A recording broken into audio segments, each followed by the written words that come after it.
Very conscious sila sa technique, no? May cooking science pa rin, kahit passed on from generation to generation.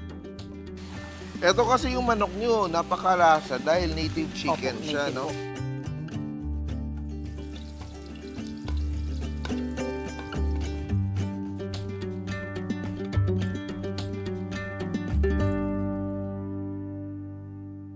Ito naman, kakanin ko dapat may dessert tayo. Ito, ang tawag dito, inday-inday. Bakit inday-inday siya? Ito ang tinatawag na inday-inday, yung ginagawa na pag-time ng undas. Undas. Ang dating ginagawa ng kakanin. Yung malagkit na pinagiling at Giling. saka binilo-bilo. Ito, niyog na kinagod at nilagyan ng bukayo. Tingnan mo paggawa ko, sir. Ito, binilo-bilo. Ang pagbilo-bilo ito. Malagkit ito, no? Opo, sir. Hindi ko nabubuo. Wait. Ito, sir. Ito, parang palitaw.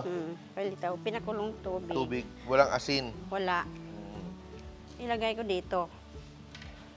Ito, sir. Dari kitang tulungan. Opo, sir. Yan. Pag lumunutang na sir, Luto na siya. ibig sabihin, luto na. Sabi nila, ang tawag na inday-inday, ang pagpalangga para sa babae. Oo nga, Ang inday tawag, nga. Oo. inday-inday.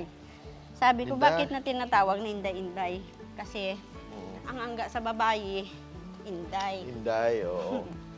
Ang na tinatawag na inday-inday.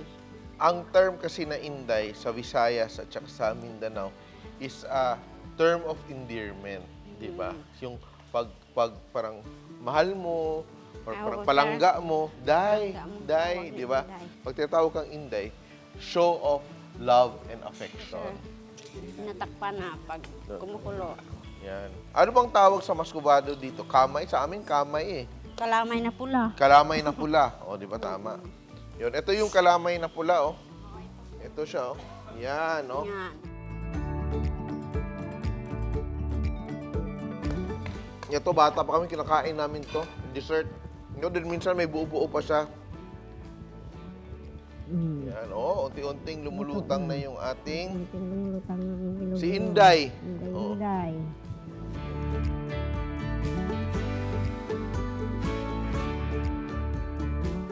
Haluin natin to. Ah. Ngayon lang ako nakakita ng ganito.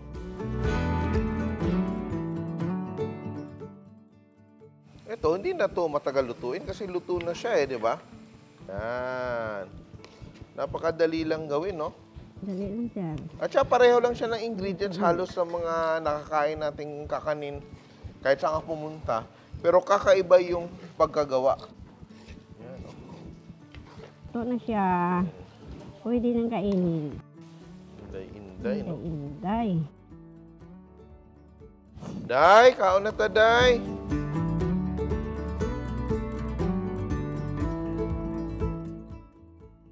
Day, kaon na ta, Day. Oh, diba? Yan. Atong inday-inday.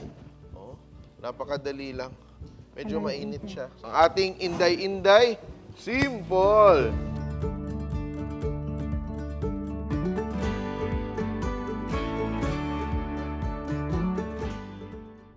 So ito, iba namang kakanin yung gagawin natin. Ngayon lang ako nakakita ng bicho-bicho, pero galapong or yung sticky rice, no? Okay. Na giniling. So ito, prito. O prito, wanto sir, ibutangan at mantika yung kalaha. Oh. Oh. Tapos, painiton ta ang ano sir, mantika. Painitin mo na yung mantika. So ito din yung ginagamit sa yung inday-inday. Opo. sir. Pareho lang siya. Oo. So dapat mainit yung mantika. Opo, sir. So dapat maging brown ba yan o hindi naman? Hindi man sir? So, pwede ito?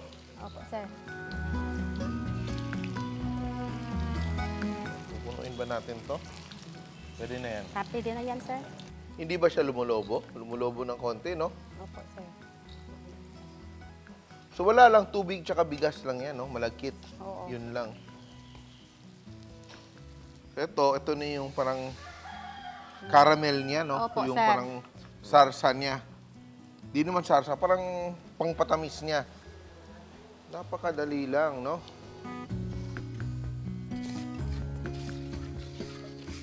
So ito, pinapalapot, no? So Opo, sir. nilagyan ng konting tubig para lang matunaw yung muscovado.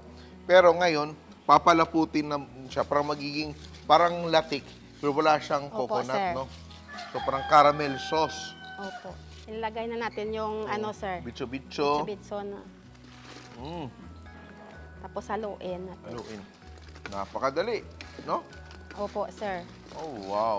At saka yung masarap kasi dito sa ginagamit na sugar, yung hindi siya nakakaumay, hindi siya sobrang tamis, di ba? Parang Opo, sir. malinamnam na yan. Pwede na nating kainin. Yan.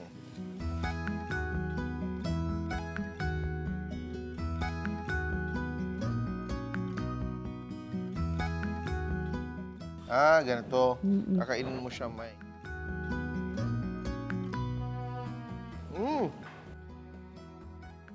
Simple! Ito, alam ko yung gagawin mo, yung nilupak. Ito sa saging na saba na hilaw. Hilaw, Dapat gintanok, green. sir. Gintanok, oo. Yan. So, ito, nagawa ko to nung bata pa ako. Ngayon, wala nang gumagawa.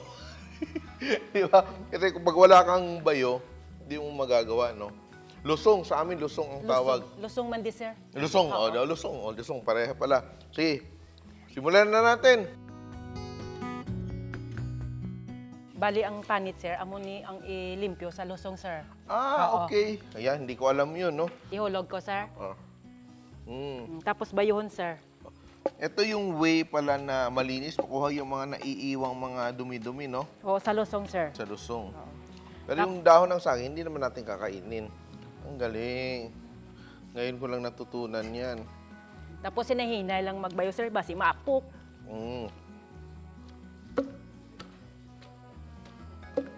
So, dapat yung ating banana, hilaw, Medyo hindi, starchy sir. pa. Ito, maganda yung lusong mo kasi may upuan siya. O, Di pwede ba? ka pungko. Yan. Pag gumawa ka nito pang piyesta, talagang lalaki yung muscle mo, no? Yan. Then pagkatapos, lalagyan na natin ng ating Niyog. niyog. Yan. Then lalagay natin. Paunti-unti, no? Yung niyog muna. O, sir. Okay lang. So, fresh ng niyog. Yan. Sige. Tapos maskubado din, sir. Muscovado. Ihalo din. O, ihalo. Ano? So, ito yung magpapatamis. O, sir. Pwede din ba gawin na kamuting kahoy yan? Pwede man, sir. Pwede kamuting kahoy din. Balis ka doon lang, sir, para maghalo, balasan na. Sige. Subukan ko ha, o di ba?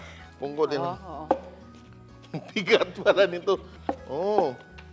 Kaya naman. Pero siguro pag... Pero maganda naman ito, hindi masyadong pino, no? Para may konting bubo pa, no? At saka medyo may pressure talaga, no? Kasi lumalagkit pala talaga yung halong saging tsaka yung coconut. Ayoko na. Okay na na, sir. Okay Pwede na. na, oo. Ito yung mga handa natin today. So ito yung ating Ito yung ating pako pako. na ginawang salad.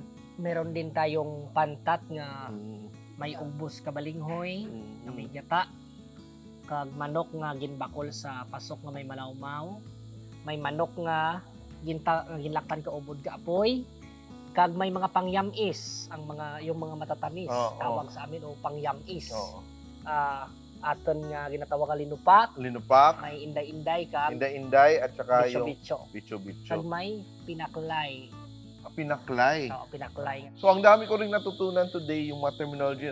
Pagluto sa kawayan, bakol. Bakol. Yung luto sa dahon, tuom. Tuom. Yung luto lang sa sarili niyang katas, Sanlag.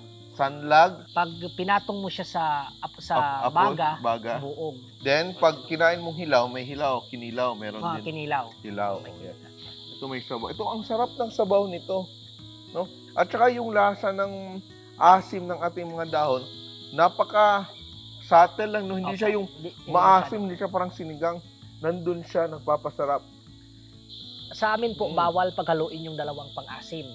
Halimbawa, yung malawmaw at labog, bawal. Bawal. Kung labog, labog lang. Kung malawmaw, si malawmaw lang. Sikay na tayo!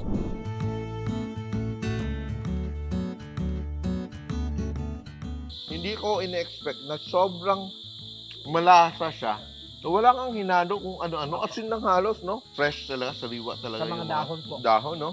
Pero ang sarap ng balanghoy, no? Yung Opo, dahon. yung dahon. Mm. Sa bundok po, pag walang niyog, nilalagay namin linga. Dinidikdik yung linga. Ano yun, yung linga? Ah, sesame yung seed. sesame seed. Oo. Yun po yung substitution namin sa gata. Kasi pareho din naman silang malinamnam at cream, oily. oo. Ako nalilito ako kung ano yung pinakagusto ko. Kahit alam mo, halos para-pareho lang yung basic na sa bawang, sibuyas, at saka luya, then tanglad. Pero magkaiba dahil sa dahon, no? Sa Manila, pag kumakain, may patis, kalamansi sa gilid. Ito, hindi, no?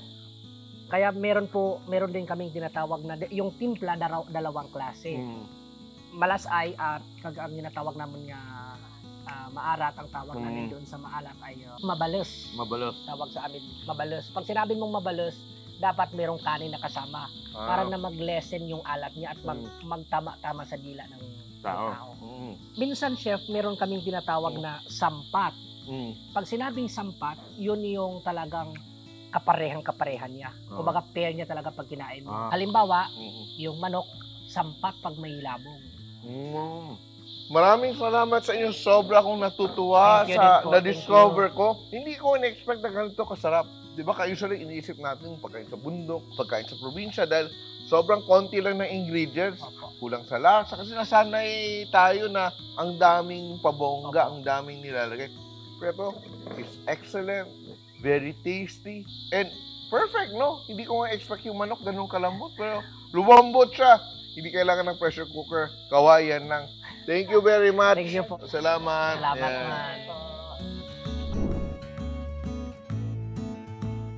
Capiz is not just seafood. It is also rich in intangible cultural heritage. What is noticeable here in Capiz, may mga sayaw kami na nako-connect sa pagkain at even sa pag-harvest ng fish at sa mga tradisyon sa agriculture. For example, there's a folk dance called Pasigen, which is about fish harvesting. There's also a folk dance called Inalimango, which imitates the movement of the crab. Then Pinuyoy, which imitates the movement of freshwater eel. Ang Capiz ay mayaman sa kultura, mayaman sa kasaysayan, at mayaman sa sining.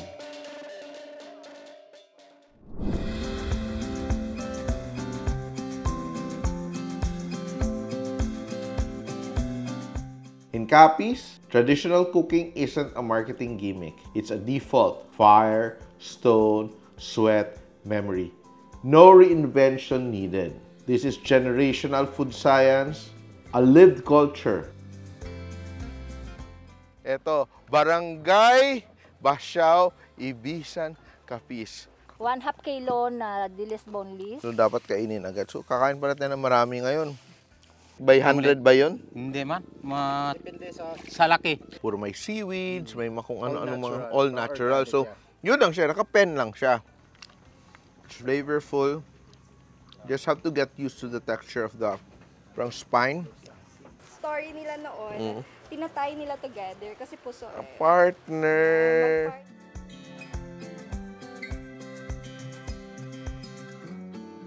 Simple.ph. Living made simple.